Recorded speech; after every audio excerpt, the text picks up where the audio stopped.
Bienvenidos a la quinta edición del Destape Extra, este programa que hacemos junto a toda la producción del canal de YouTube y a la redacción del Destape, pero también junto a ustedes que están siempre del otro lado mirando, comentando, compartiendo y proponiéndonos un montón de temas para tratar en este programa, porque saben que muchos medios de comunicación no se los van a mostrar, pero acá en el Destape siempre lo van a encontrar. Así que arranquemos con este programón cargadísimo de información.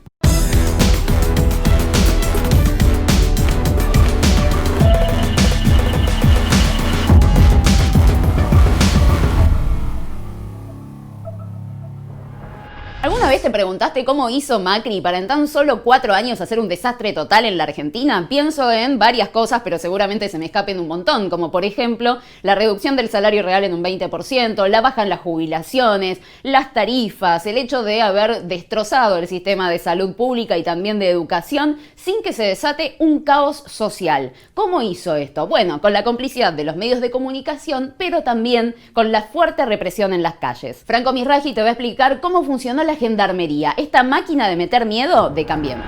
La Gendarmería fue protagonista de hechos muy importantes del gobierno macrista, como la muerte de Santiago Maldonado, la represión de trabajadores de Cresta Roja y el caso Nisman, donde realizó un peritaje escandaloso. Llegaron a agredir a legisladores nacionales. En medio de forcejeos, legisladores no pueden frenar la violencia de 3.500 efectivos federales, que reprimen de forma brutal la protesta social.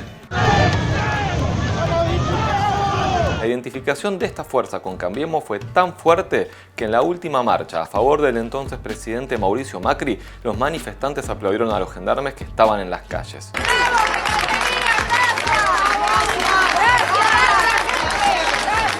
Esta fuerza, que estuvo bajo el mando de la ministra de Seguridad, Patricia Bullrich, fue el brazo armado del PRO. Con la llegada de Alberto Fernández al Poder Ejecutivo, ¿cómo actuará esta fuerza? ¿Qué rol tendrá? ¿Se revisará todo lo actuado?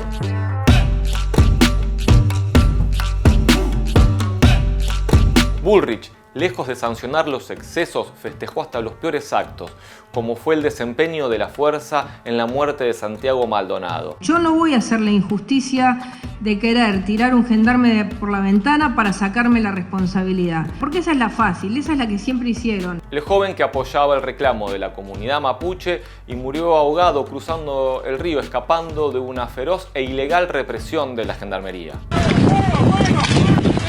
¡Vamos, señores, avance!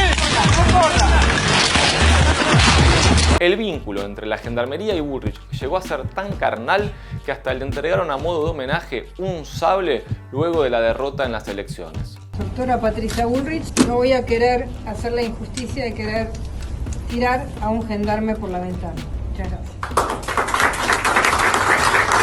Se puede decir que Patricia Bullrich logró su objetivo y no estuvo sola, contó para eso con el apoyo de los medios masivos de comunicación. En algún momento todo el mundo dijo, y yo creo que equivocamente, a Maldonado lo mató la Gendarmería. Supongamos que esa hipótesis es cierta.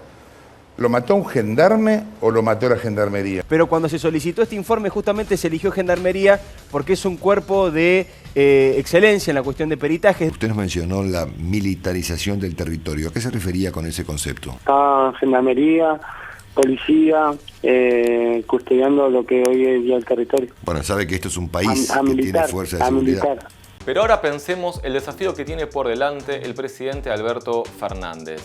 ¿Cómo cambiar la imagen de esta fuerza? El primer paso que dio la ministra de Seguridad, Sabina Frederick, fue cambiar toda la cúpula de la Gendarmería. Cambiar las cúpulas de las fuerzas de seguridad y de las Fuerzas Armadas es algo normal para cada nuevo gobierno que asume. Es una señal clara de que cambió el mando político. Frederick designó al comandante general Andrés Severino al frente de la Gendarmería y Javier La Palma será quien lo secundará en el cargo. Entiendo que la ministra de Seguridad, Sabina Frederick, mandó a revisar el peritaje de Gendarmería en la causa Nisman, un informe técnico bastante cuestionado. Fue un claro mensaje político. Aquel estudio fue realmente escandaloso. Según la fuerza, al fiscal lo drogaron con ketamina y lo asesinaron 2 personas. El caso Nisman es otro de los hechos fundamentales donde participó la Gendarmería, una fuerza que no está capacitada para realizar ese tipo de peritajes. Veamos algunos de los puntos cuestionados del peritaje de la Gendarmería en el caso Nisman. Se malinterpretaron las manchas de sangre que estaban dispersas en la escena, en el baño de Nisman. ¿Qué significa esto? que científicamente se erró, se malinterpretó una técnica criminalística. También afirman que al fiscal lo drogaron con ketamina, algo que no sostiene ni el cuerpo médico forense ni la querella. Agrega que en el baño había 3 personas, es decir, Nisman y 2 asesinos, algo que tampoco se corresponde con lo que se venía sosteniendo en el expediente. Gendarmería realizó esta pericia 2 años después de los hechos. Hasta la hora de muerte está manipulada. Para la Gendarmería, Nisman falleció a las 2:46 de la mañana, cuando nunca se da en estudios de este tipo una hora precisa, porque se habla de intervalo de horario de muerte. Hace poco el Destape publicó en exclusiva la entrevista con un perito de reconocimiento internacional, experto en el análisis de las manchas de sangre. Se llama Juan Edson Santos Lobatón. Santos Lobatón es un perito que hasta la propia Gendarmería citó en su estudio como una referencia en la materia. La escena está limpia en el sentido de que no hay ninguna huella de calzado, o sea, a no ser que el asesino se haya levitado y salido del baño. Es una típica escena que dice que solo hubo una persona en la escena, una escena pequeña con gran cantidad de sangre porque no hay huellas de calzado, pies descalzos. A raíz de todo esto, ¿qué es lo que va a revisar Frederick? Bueno, lo que va a ver son los protocolos y la forma en que actuó la Gendarmería a la hora de realizar este peritaje. No se descarta que se analicen los peritajes también que realizaron otras fuerzas de seguridad, para finalmente unificar un mismo criterio para todos. Esto nos lleva a una pregunta muy importante que está dando vueltas hace tiempo. ¿La Gendarmería falló por negligencia o porque tuvo un mandato político para dar un resultado determinado de ese peritaje? Tan delicado es este punto que tras el anuncio de Frederick de hacer esta revisión, la oposición la denunció en el Congreso y pide su juicio político. Si se termina de caer el peritaje de la Gendarmería, la tesis del homicidio de Nisman queda en un vacío de pruebas que va a ser muy difícil de sostener en el tiempo.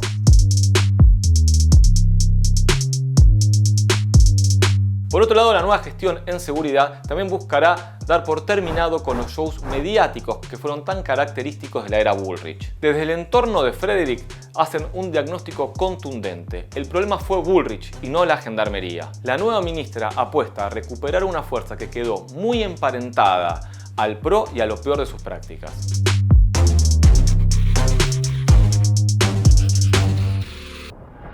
Pasaron más de 4 años y lamentablemente Milagros Sala sigue presa. La dirigente social más perseguida de la Argentina continúa en prisión domiciliaria. ¿Pero qué es lo que hay en su contra? ¿Cuáles son las causas armadas? Tuti Romain investigó a fondo la situación de Milagro y hay algunas cosas que la verdad no van a poder creer. El 16 de enero se cumplieron 4 años desde que la dirigente social y líder de la Tupac Amaru, Milagros Sala, fue detenida en Jujuy. En su contra tiene 15 causas judiciales, en algunas de ellas fue absuelta y sobreseída, mientras que en otras fue condenada pero aún sin sentencia firme. En tanto, en los medios hegemónicos evitan hablar del tema, ocultan información y no dan detalles sobre las causas judiciales.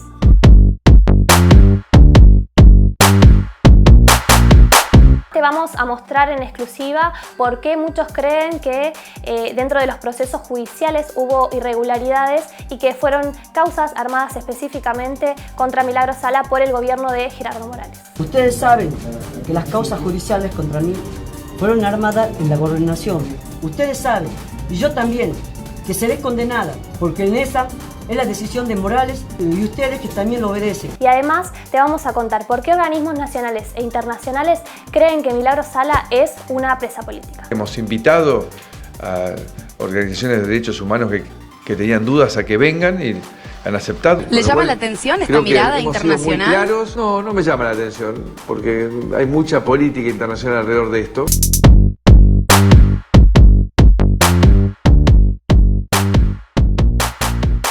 Los hechos de estas 3 causas ocurrieron entre noviembre y diciembre de 2016, cuando Sala llevaba más de 11 meses detenida. ¿De qué se la acusa específicamente? De haber mandado a amenazar a personas relacionadas con la actividad de la Tupac Amaru. Sin embargo, ella confirmó que a 2 de las denunciantes no las conocía. Estas 3 causas están en proceso de investigación, es decir, en la primera etapa de instrucción. La líder de Tupac Amaru, hablamos de Milagros Sala, se provocó una herida en el abdomen con una tijera. Esto fue al conocer 3 causas que la adjudican en su contra. También fue elevada a juicio la primera causa por los acampes de 2015.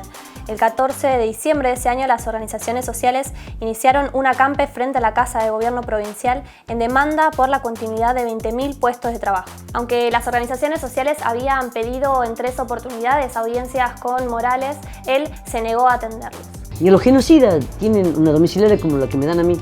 Ni los genocidas. La resolución no dice que tengo que tener tantos policías.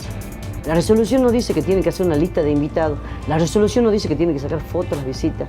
Un día después del acampe, Milagros Sala, junto a 3 integrantes de la agrupación, fueron denunciados penalmente. En la actualidad, el único movimiento que tuvo el expediente, según pudo confirmar al Destape el abogado de Milagros Sala, Luis Paz, fue el pedido del fiscal para que se dicte el sobreseimiento de todos los imputados, menos el de Sala. En 2012 se le abrió una causa por tentativa de homicidio, de la cual fue absuelta. El detalle de color es que la esposa de la víctima, la señora Tolaba, se presentó a la Comisión Interamericana de Derechos Humanos y denunció presiones para declarar en contra de Milagros Sala. No he declarado nada yo. No ¿Por qué? nada. No, pero ¿por qué dice declaración formulada por él? No sé por qué guarde silencio. Me seguí inventando causa. Seguí inventándome causa. Me seguí inventándome causa. Otra de las causas llamativas en contra de Milagros Sala es la causa de las bombachas. Para, me parece que entendí mal. ¿Vos dijiste la causa de las bombachas? ¿En serio le armaron algo por esto? La acusan de haber amenazado a 2 policías en un pedido de liberación de una mujer que había robado unas bombachas y las estaba vendiendo en una feria.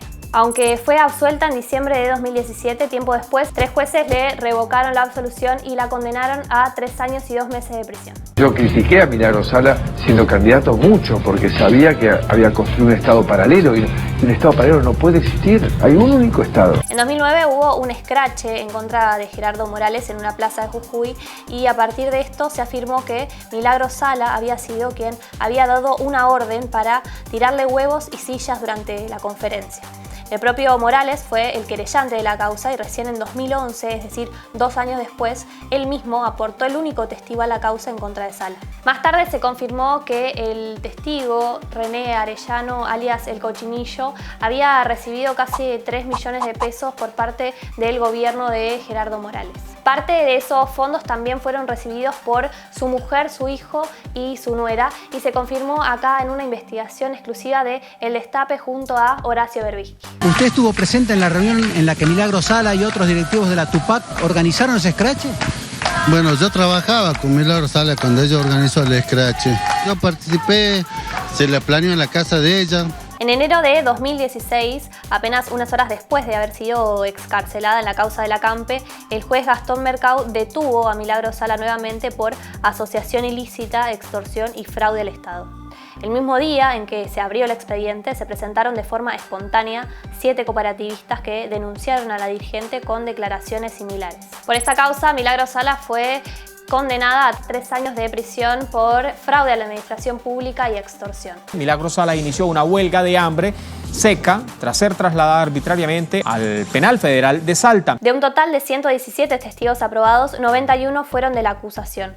Además, todas las pruebas periciales y documentales presentadas por la defensa fueron rechazadas por los jueces. Es decir, que en el juicio solo se le dio lugar a las pruebas de la acusación. A partir de todo esto podemos dar cuenta que las causas en las cuales se encuentra implicada Milagros Sala, en las cuales está acusada o que ha sido condenada, tienen por lo menos algunos datos llamativos. Terminar con esta organización mafiosa que se había instalado en Jujuy y que se había apropiado de la vida de miles de jujeños, ¿no? Hace unos días desde el sitio web de Horacio Berbisky, El cohete a la luna, se publicaron unos audios del juez Pablo Vaca, que es integrante del Tribunal Supremo de Justicia de Jujuy, donde él reconoce dentro de su ámbito privado que Milagros Sala es efectivamente una presa política. Sobre la situación de Milagros Sala se expresaron diferentes organismos y asociaciones a nivel nacional e internacional, entre las cuales estaba el Grupo de Trabajo sobre Detenciones Arbitrarias de Naciones Unidas, la Corte Interamericana de Derechos Humanos y hasta la Corte Suprema de Justicia de la Nación.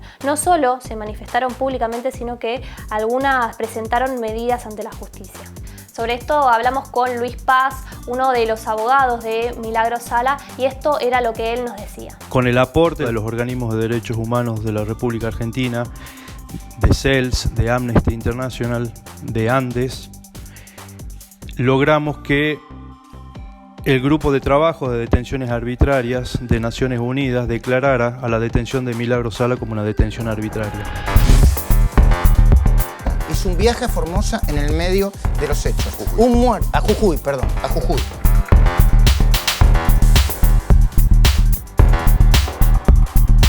Vuelvo. Fue a Jujuy, gracias. Milagros Sala ya lleva 4 años detenida y el gobierno actual llegó al poder hablando de prisiones preventivas y de presos políticos. A Alberto Fernández lo escuchamos hablar varias veces de Milagros Sala, pero solo pudo decir que se trataba de una detención arbitraria. Tampoco se pronunciaron al respecto la ministra de Justicia y Derechos Humanos, Marcela Lozardo, ni tampoco la ministra de Géneros, Mujeres y Diversidad, Eli Gómez Alcorta. El futuro de Milagros Salas es una incertidumbre.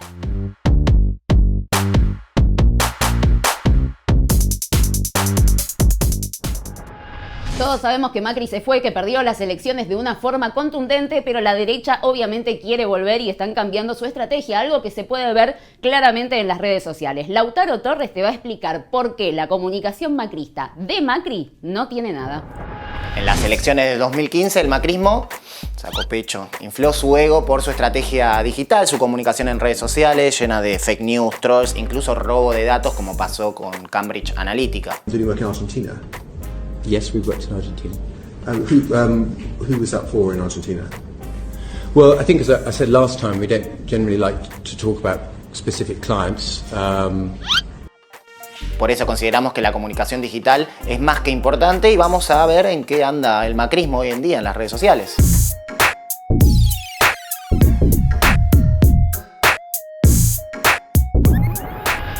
La comunicación macrista en ellas, especialmente en Twitter, donde hay más odio y rencor.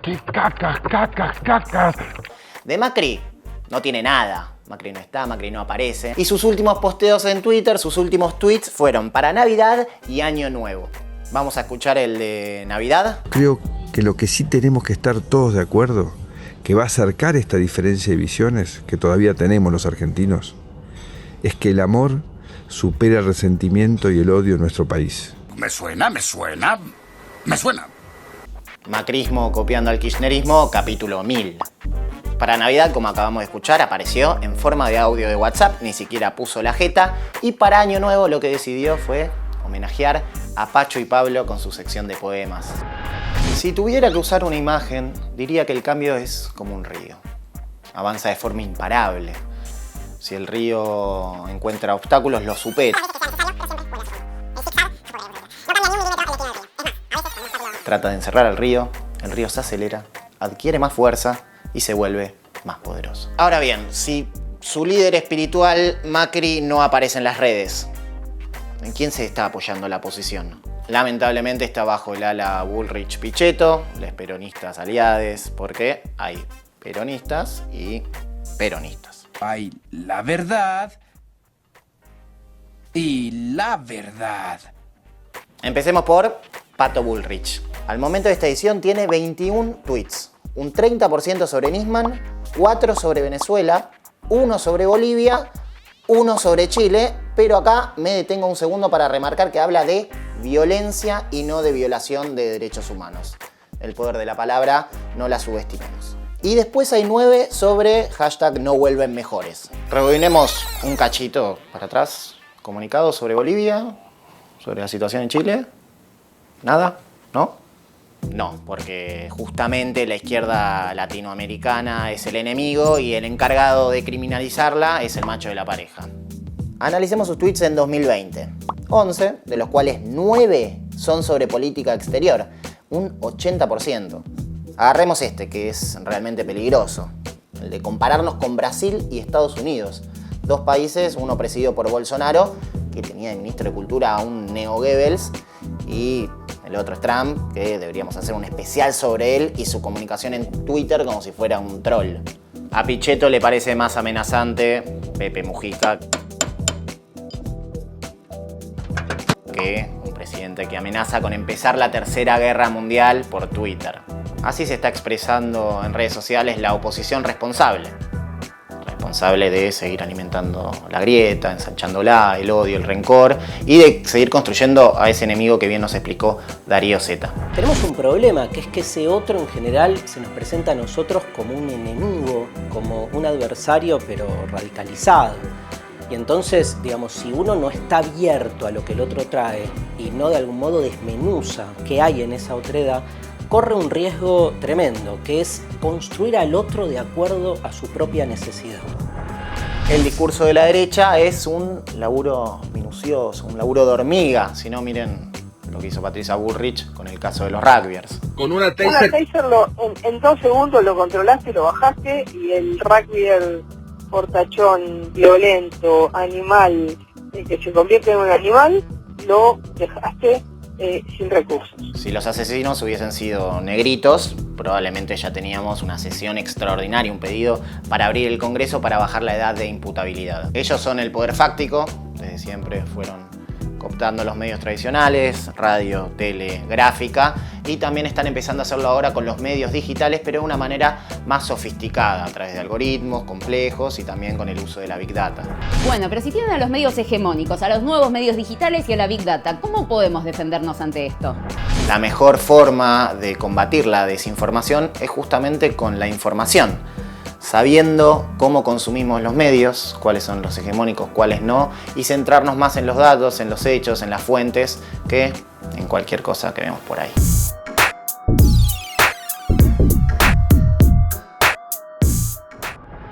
Muchas gracias por acompañarnos, por estar ahí siempre presentes, por estar comentando lo que les parece este programa. Así que les pedimos, obviamente, para que esto llegue a la mayor cantidad de gente posible, que le den like y que lo compartan, porque es muy necesario estar bien informados para construir un país más justo para todos. Y para eso es necesario que el destape crezca, que muchos destapes más surjan por todos lados. Y la única forma de que eso ocurra es teniendo el apoyo de ustedes, el acompañamiento de ustedes. Por eso no solamente les voy a pedir si comparten este video, sino que también, en la medida de lo posible, se suscriban, que acompañen y apoyen un proyecto de comunicación alternativo. ¿Cómo pueden hacer? Se meten al destapeweb.com, van arriba al banner que dice Hagamos Historia, hacen clic ahí y se les va a aparecer un formulario para llenar con tarjeta de crédito. Si no tienen tarjeta de crédito, tranqui, se puede hacer igual. Mandan un mail a suscripciones@eldestapeweb.com con el asunto alta suscripción y el monto que ustedes pueden pagar, por más mínimo que sea, a nosotros nos ayuda un montón y son parte de este proyecto de comunicación. Así que les agradecemos mucho por haber estado del otro lado y nos encontramos el domingo que viene a las 21 con el Destape Extra.